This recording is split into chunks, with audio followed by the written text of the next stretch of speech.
If a little green is good, more is even better. Now, back to Green is Good with John Shigarian and Mike Brady. Welcome back to Green is Good, and we're so excited to have John Schulz on with us from AT&T. He's the Director of External Affairs, and he's in charge of everything sustainable, getting sustainability embedded all across the different platforms at AT&T. Welcome to Green is Good, John Schulz.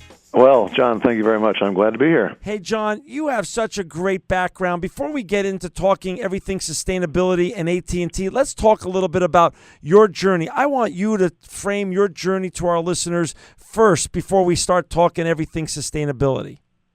Yeah, thanks, John. I'm happy to do that. Yeah, I've been with AT&T for 9 years now. It has gone by incredibly quickly. It's amazing how time flies.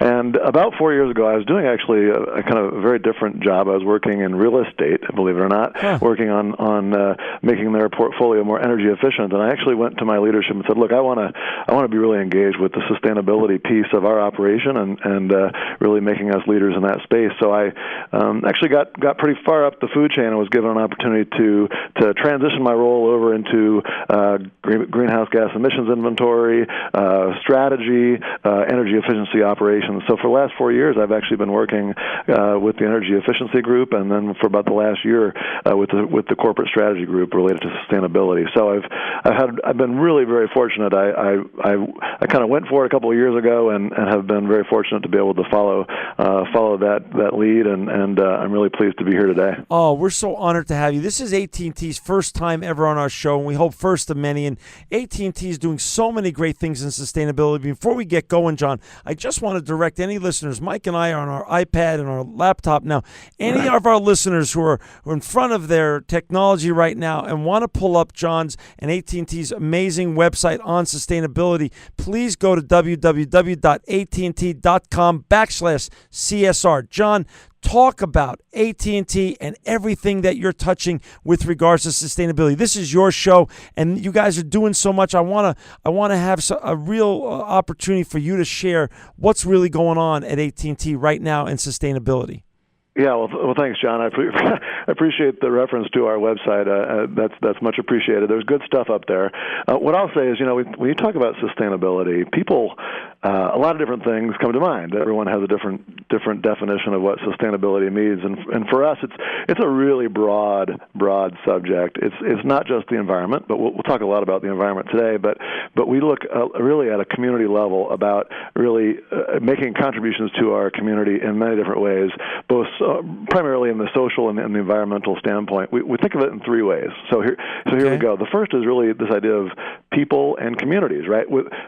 Without a thriving, successful, sustainable community, we can't go on either. So it's really about engaging with that local community, the local businesses, the local workforce, and volunteering our time and effort. So if you think about volunteerism, we actually volunteered as a company and as retirees over 9 million hours of volunteer last year. Wow. So we really have made a pretty amazing contribution there. We're also really big into education. I mean, look, we all recognize that education is really core and fundamental to where we are, and so we've recognized that and made a pretty substantial commitment. We have this program called Aspire, and it's over the next couple of years. We're gonna generate $100 million in philanthropic donations to programs focused on getting high school folks to graduate, getting workforce readiness. Really realizing, without a good educated workforce coming up through the pipeline, we're all in trouble here. So it's this idea of sustaining our communities, sustaining our business. They're related. It's the shared value of our commitment to the communities. So that's a big pillar in how we think about sustainability. The other big pillar for us is technology. Obviously, we're a technology company. Innovation, investment, these are at the core of who we are, figuring out how that technology can benefit our communities. And finally, the one we'll talk about a lot today is environment. How do we? Our job is connecting people to information, to other people. How do we do that? But how do we do it in a way that minimizes our footprint? How do we be real conservative with resources? That driving efficiency is really core to the way we view sustainability as well. So it's that broad spectrum, talking about communities, shared value, and it's not just a program. It's we've not come up with the fancy slogan and made all of our business unit listen to the fancy slogan. It's actually just a way that we do business. We've integrated it very tightly into all of our operations, and I think we've got a good platform going forward to really, again, like I say, help buoy those communities. Well, that is really a great beginning to understand everything you're touching. So you brought up the terminology shared value. How does that, for our listeners out there, who many of them, including Mike and I, are great customers and happy customers of AT&T's, how does the shared value approach that you take translate to benefiting your great customers? Well, so shared value, it is.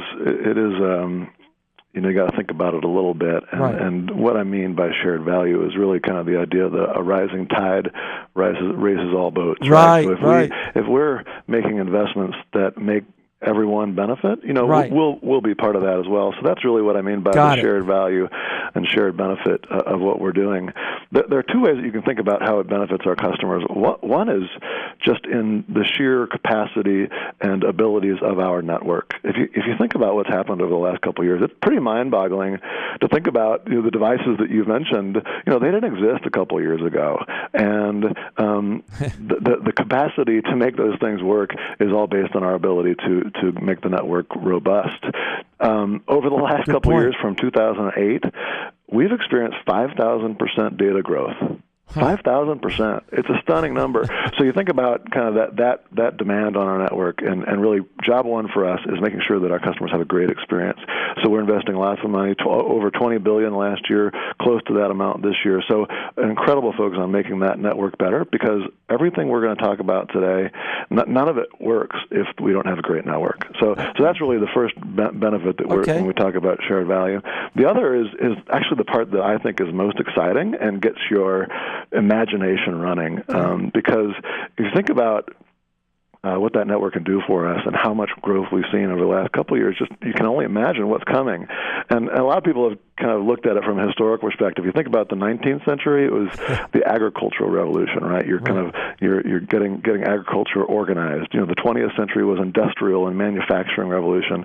Well, a lot of people think that this 21st century is the communications revolution. It's that idea of how do we do more with less by leveraging this communication ability, by leveraging access to information, leveraging that for efficiency and responsible consumption of resources. So a lot of people, I think, if you look around, you'll see that some pundits think that this is really the next great frontier. And it's that idea of creating a network that opens the doors for these enabling technologies, that opens the doors for these ways of being efficient. So, I think that's, when you talk about those benefits, it starts with the network, and then it's all about kind of what you can do with it and all the wonderful opportunities that it can present. So you're very bullish on the future, not only of AT&T and of the network that you're continuing to grow, but overall you're very bullish on what that means for your consumers. And so how does that, now let's go back to sustainability. So you feel that because the network's only getting more robust and able to do more, we're all able to do more with it, that's going to create a more sustainable society? Yeah, I think so. If you look at it, people love their smart devices. Oh, yeah. I was once in a room with some people, and I asked people if they'd be willing to give away their smartphone or their kid first. And you may not want to know the answer. Some people were more willing to give their kid away than their smart device. But people love these things, and they use them for lots of incredibly innovative ways. And so if you think about just even the old summer road trip, right? Summer ended a little while ago, and we all piled in the minivan, and we didn't even think about bringing an atlas. Right. The road atlas is a thing of the past. Right. We brought our phone. That's true. The phone helped us get us there. If it showed us the most efficient way to get there. So it was the way to get there with the least amount of fuel use. If we got lost, it helped us get back on the road. So those simple things that allow you to be more efficient with the way you use your car, with the more efficient way you use your electricity, I think those are the types of things that you'll see in the future. So if you look into the future, it's hard to predict, right? Right.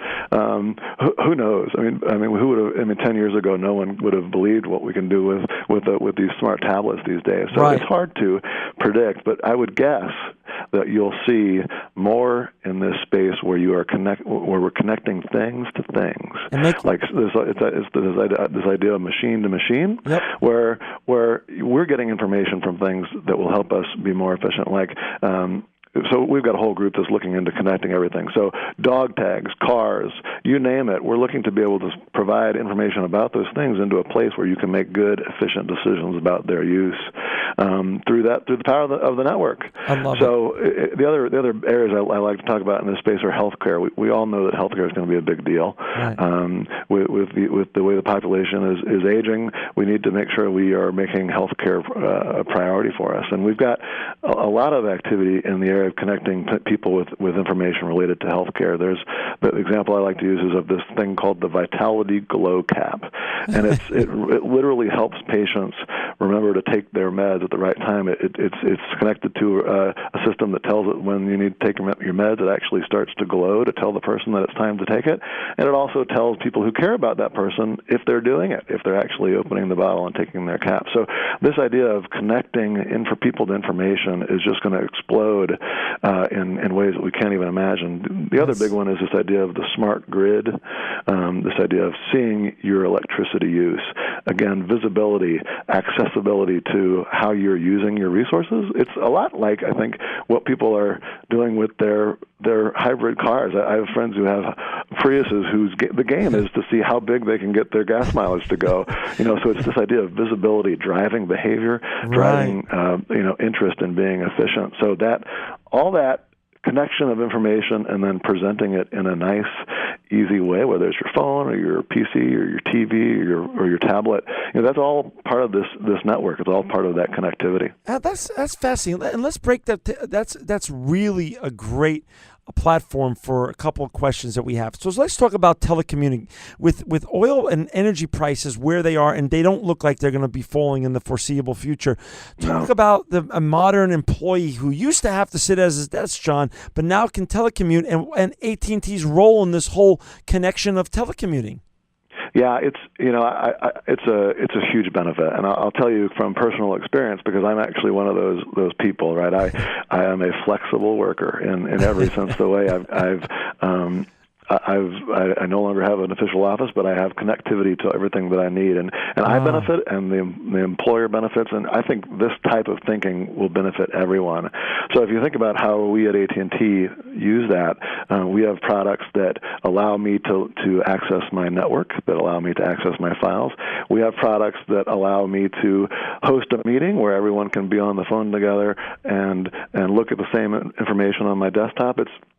It's an incredibly powerful thing. I also have a wireless device that, of course, keeps me accessible at all times of the day and night, so people can call me on the phone if they need to. So this empowerment has really been a boon for me because I've got flexibility, I've got productivity. I think the company gets more out of me because I work at kind of all hours of the day, kind of even when when that may not have been the case if I was just going to work at a desk. So that's a real benefit to everyone involved. We at AT&T have really kind of jumped in whole hog with this. We've got over 13,000 employees who do it.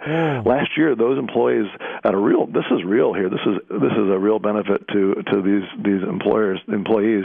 We saved over 8 million gallons of gas that we didn't have to use commuting. And think about the environmental impacts of that as well. So I mean, these are nice benefits related to this flexibility and connectivity, all of which, of course, is on our network. The other thing that I think is really exciting, which is this thing called telepresence. And I don't know if you've heard about it or not, but share with our listeners. It's an amazing product. It is video conferencing like you've never seen. It's something out of Buck Rogers or Star Trek. It is an amazing phenomenon because you sit at the table. The table blends into these high-def screens that have the same table on the other side, and you are talking eye to eye, face to face with someone who could be across the globe. It is an amazing experience, very, very vivid. And think about the benefits to the business traveler, who rather than having to go schlep their bags to the airport, get on the plane, fly for a couple hours where they're going to go, get on the cab to go to their meeting, go to the hotel. Instead of doing all that, you can stay home, go to this very vivid experience, and still make it home for the soccer game, right? It's an amazing benefit to the employee, but also the environmental impacts and savings of not having to make that much travel. So we've again, it's a product that we offer. It's on our network, and so we really embraced this. And so last year we avoided $8 million in travel costs by not having to by leveraging these technologies.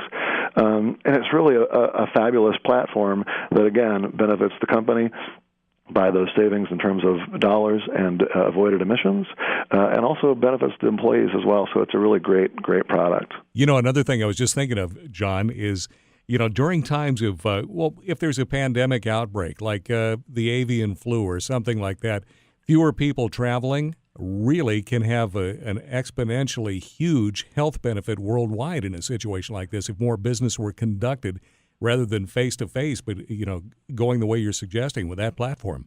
Oh, it's a really good point, and it's all these small things that you don't really like to think about, whether it's a flu or other kind of natural disaster. Where having that ability to work flexibly is a huge disaster recovery type assistance, so that those folks can indeed continue to work either under those kind of unusual or times or times of stress. So it's a good point. It's a great point about kind of some of these.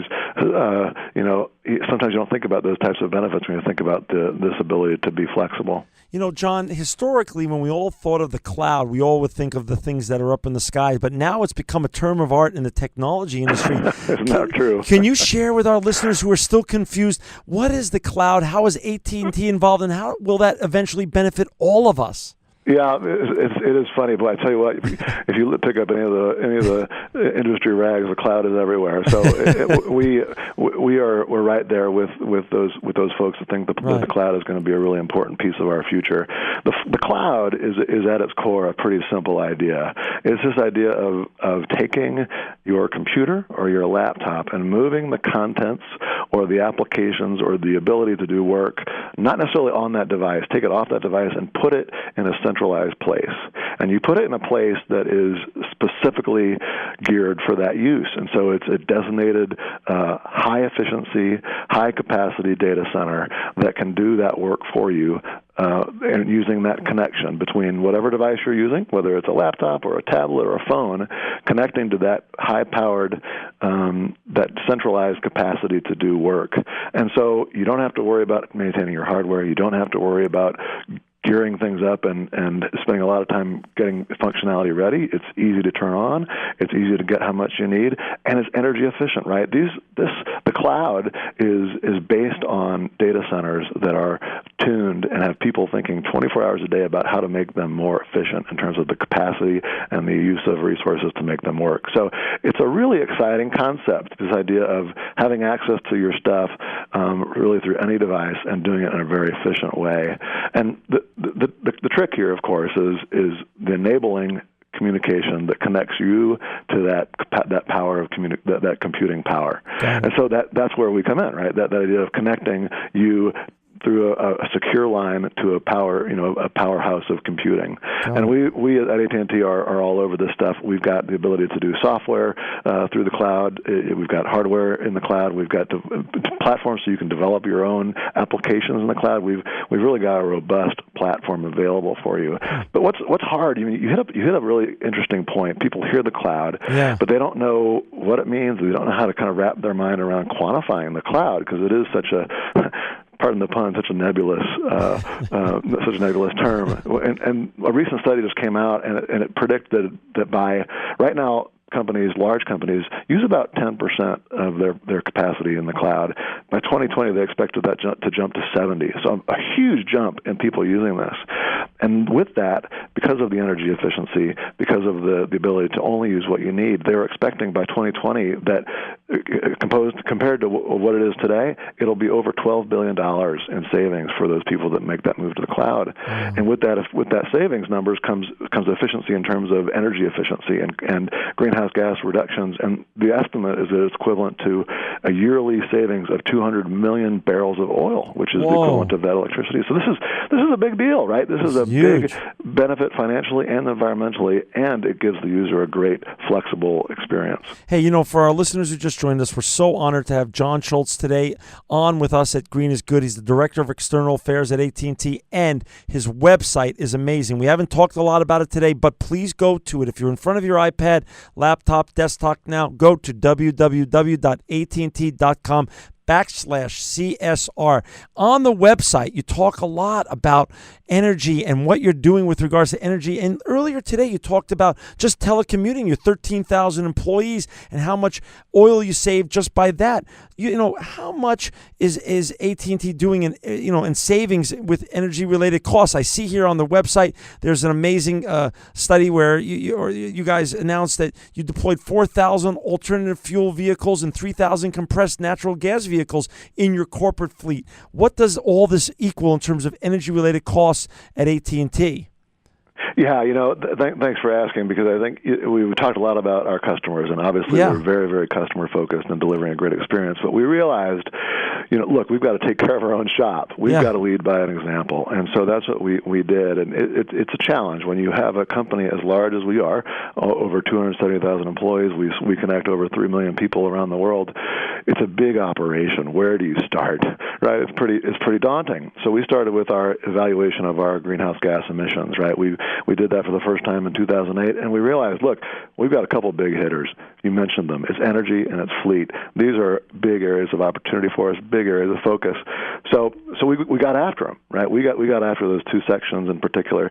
For fleet, you're right. We've made a lot of progress here. We have over 70,000 vehicles, and they do a lot of work for us. A lot of times people just see our vans running down the road. It's a big part of what we do, going to service our customers, going to make sure the network is working. But those 70,000 vehicles, we took a laser-like focus on those things and said, we're going to make a big play here. A couple of years ago, we said we're going to invest $565 million over the next 10 years in alternative fuel vehicles. That's $500 million. That's a lot of money. And already we've saved an equivalent gasoline. We've saved over $1 million in gas by switching to hybrids, by switching to compressed natural gas vans. And we just announced, as you said, 4,000.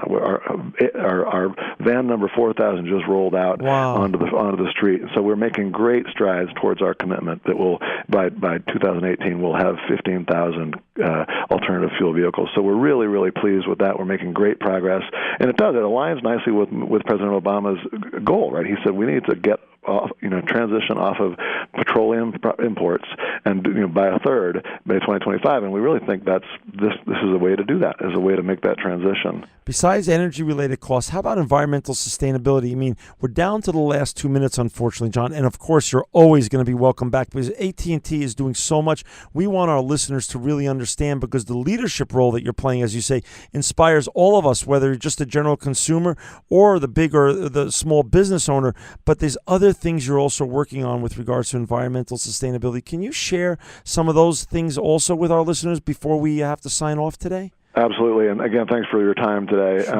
We're big into energy, right? We announced earlier this year that we saved $44 million last year in energy-related costs. So how do you do that, right? My advice to you is, look, the technical stuff is not rocket science. It's basic blocking. There's so much opportunity just in lighting and in cooling. What really makes a difference with energy is visibility. It's accountability. We did some efforts to raise the visibility of our performance on sites and almost made it into a game and a competition. You wouldn't believe the results that kind of competition can drive. So on energy, there's a lot of great resources in there on ideas about what you can do. Make it a game, make it a competition, make it visible, and you'll see great results. The other opportunities that I think we're seeing that are really game-changing for us is the renewable energy space. We've got a lot going in solar and wind right now. I won't bore you with all those details. You can check it out on the website, as you mentioned. The thing that I want to highlight, though, is we did a really exciting, innovative deal with Bloom Energy, which is you've probably seen it on 60 Minutes. You've seen it all over the place. They are very innovative fuel cells where you can take natural gas and create clean electricity on site. We did a big deal with them, 7.5 megawatts, and it's going to really revolutionize the way we use electricity at our facilities. The last thing I'll mention is water. Water for us is it's a critical. If you think about water in your daily life, you literally cannot live without it. And we recognize that resource is under strain.